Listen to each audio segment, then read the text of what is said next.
السلام علیکم ورحمت الله وبرکاته. سماک ټي وي چینل کې درته هر کله ویم. امید لرم چې تاسو به ټول روغ جوړ خوشحال به یې. د جون په موضوع کې به عزتمندو نن یو افسوسناک او دردناک واقعه مخې ته راغلی ده. په جمرود کې یو بل پولیس والا چا ظالمانو ډیر بې دردۍ سره قتل کړی دی. الله تعالی دې رحم وکړي. روزانه د پولیس قتلولو خبر مخې ته راځي. دا پولیس والے ولې قتل کړو؟ څه داسې ناخوشګواره واقعه مخې ته راغلی وه چې د غریب سره دومره غټ ظلم وکړو. راځي عزتمندو دا ټول معلومات موږ سره په دې ویډیو کې وګورئ چې پورا معلومات نه خبر شي. کو تاسو موږ سره په دې ویډیو کې نوې مخبانو کې زموږ د چینل مدر سره سبسکرایب کړئ، خو کې وساټ لای نشان وي چې هروانی معلوماتي ویډیو تاسو ته په اسانه سره ملاويږي. عزتمندو الله تعالی دې رحم وکړي. ظلم پسې ظلم، قتل پسې قتل روان دي. هته پوسه سوق نشته، د هر چا خپل خوغه دا چې سه وکړل خې وکړل. عزتمندو په جمرود کې حسن خان چې د پولیس ډیوټي باندې ولاړو، خپل ډیوټي یې کوله.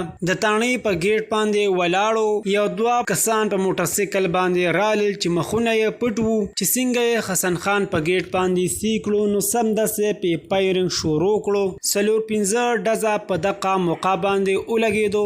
دینه بعد اسپیټال ته منتقل کړو چې اسپیټال کې ساول ورکړه او دا پانی دنیا نه لاړو. الله تعالی دې مغفرت نصیب کړي او کور والو ته الله تعالی د زړه صبر ورکړي. خغه ظالمان قاتلان په تختیدو کې بریا شوي دي. زموږ حکومت ته دا درخواست دی چې دا قاتلان دا ظالمان زر تر زره گرفتار کړي او سخت نه سخت سزا ورکړي چې اندازه لپاره بل هیڅوک داسې کار ونه کړي. ځکه چې دا یو واقعا نشوه. روزانه داسې واقع مخې ته راځي. ته غریب واړو بچي او خزا غریب به کونډه شوله. د کورم دا سخارا وا دا د ګټي وټي سړی وو. زموږ حکومت ته دا درخواست دی چې دوی سدي مکمل بھرپور مدد وکړي شي. عزتمندو دا واز زموږ د وحنی معلوماتي ویډیو د نورونی معلوماتي ویډیو لپاره زموږ د چینل مدر سره سبسکرایب کړئ، خو هغه ساټلای نشان وي چې هروانی معلوماتي ویډیو تاسو په اسانه سره ملاويږي. والسلام.